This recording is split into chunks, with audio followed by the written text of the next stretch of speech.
If you have no resistance, magic is happening everywhere around you. It's like you barely speak that you want something and the universe says, here it is, and you say, thank you very much, now I'd like that. That really is the way it can be for you.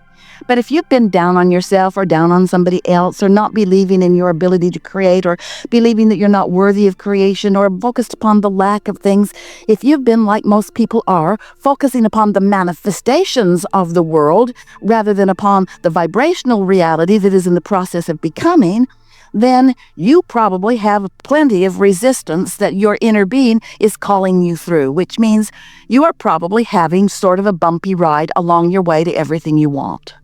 Some of you won't get there till you croak because you have thoughts that you keep thinking. That's what beliefs are. A belief is just a thought that you continue to think. So as you have thoughts of doubt, and you keep putting those doubt engines on the opposite end of your train, and then life keeps causing you to want something more, and so you put another engine on the other end of your train. As you move through life, you've got competing engines of bigger and bigger and bigger proportion, and then you feel tense because you're asking and not letting yourself go, and asking and not letting yourself go. And here's the thing that is most interesting to us, and the thing that we most want you to hear from us. Your inner being will never stop calling you this way. Now, if your inner being would stop calling you this way, you'd feel better since you got opposing engines going the other way, because then at least there wouldn't be tension. You'd just go in the opposing direction of what you really mean, but it wouldn't be tense. But your inner being will never stop calling you. Your inner being will never stop keeping its promise to you. That since your leading edge physical human experience has caused you, and in fact the entire universe, to expand, your inner being will never stop calling you forward into that expansion. And so, that brings us to step 3. Step 1 is you ask. Step 2 is source answers and continues to call you and answer you. Step 3 is you got to find some way to stop putting engines on the other end of that train. You got to find some way to get into the receiving mode or the allowing mode so that you allow yourself to be the receiver of what you're asking for. So we know we're talking about vibration. That's just annoying in the beginning, isn't it? And we're talking about asking you to have faith in things you can't see, things that you can feel that you can't see.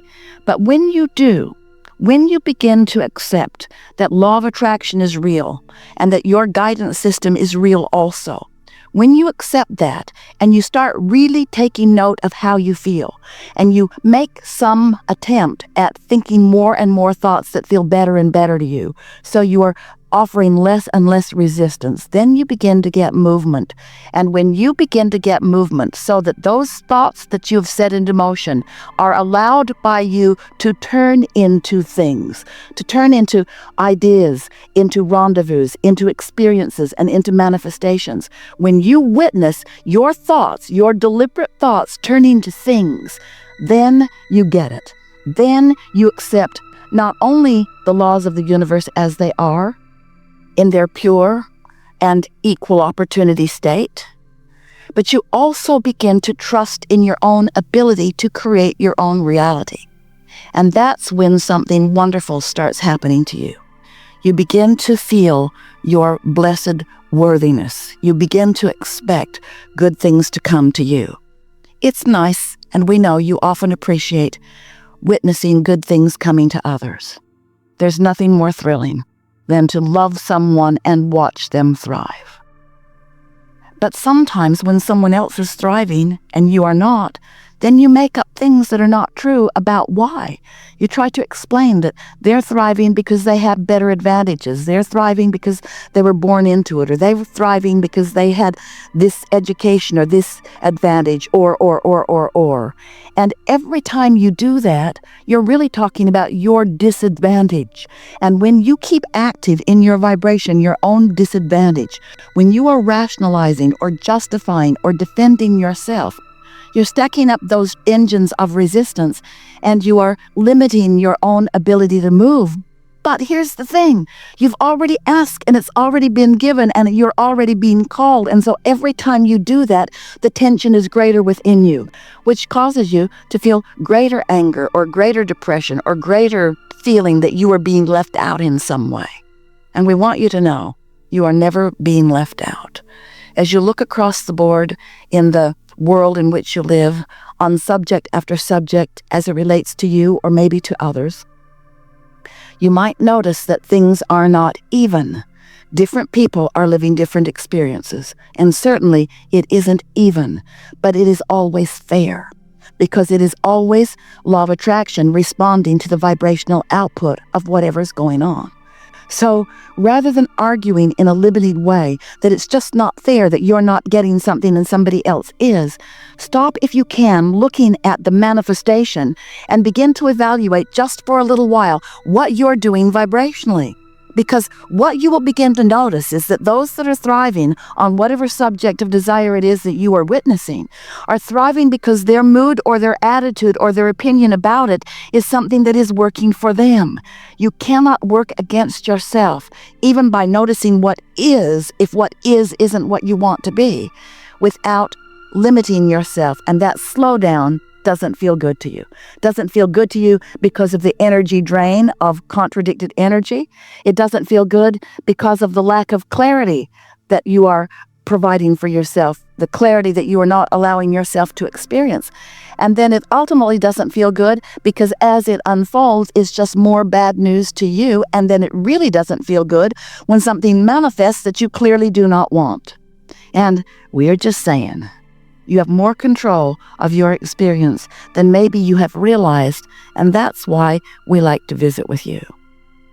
We know that if you are like many people, you are stuck in the awareness of what is, and it makes everything we're saying here not only feel irrelevant to you, it makes you feel irritated by it.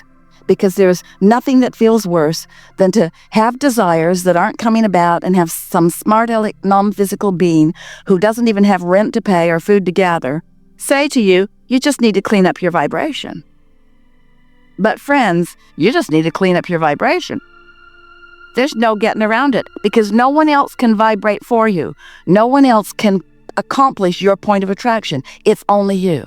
Now, we acknowledge that what you're witnessing influences your point of attraction, and that's really what we're wanting to help you to get around. You've got to stop being such a witness of something you don't want, because you can't let in what you do want as long as you are such a witness to what you don't want. It's just that way. We know that when you were born into this wonderful body, that you never attended a class early on in your experience where they taught you about the law of gravity. No one said, oh, my child hasn't been to gravity class yet, and he's just floating around everywhere. It's like he doesn't understand that he's supposed to be on the ground. Nobody was worried about that because everybody thought that it was pretty clear that if you jump off of something, you're going to go down, not up. And so we want to acknowledge that law of attraction is as easy to understand as that, especially once someone has defined it to you in the way that we have. You really don't need a class about law of attraction. You just need observation. I thought this, I felt this way, and this happened. I thought this, I felt this way, and this happened. Law of attraction is not going to be squirrely.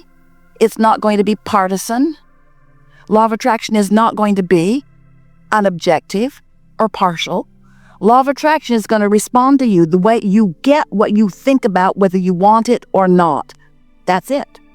So whatever you've got, you thought about. How about that? Now sometimes you don't want to hear that because you say, wait a minute, I did not think about this thing that I got.